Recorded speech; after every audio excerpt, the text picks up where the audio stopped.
அஸ்ஸலாமு அலைக்கும் வரஹ்மத்துல்லாஹி வபரகாத்துஹு.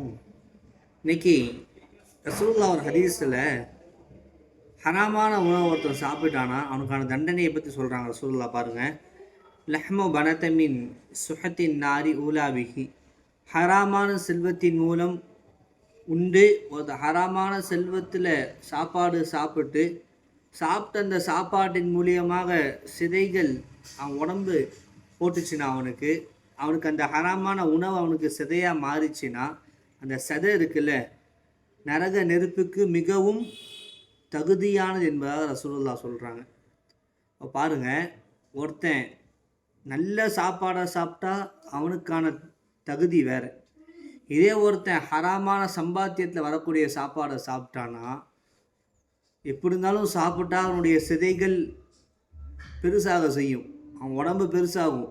அப்படிப்பட்ட உடம்பு யாருக்கு பெருசாகுதோ அவன் நரகத்திற்கு மிகவும் தகுதியானவன் என்பதாக ரசூலுல்லாஹ் சொல்கிறாங்கன்னா, நம்முடைய வாழ்க்கையை நம்ம எப்படி இருக்கணும், ஒவ்வொரு விஷயத்திலும் ஹலால் ஹராமை பேணணும்.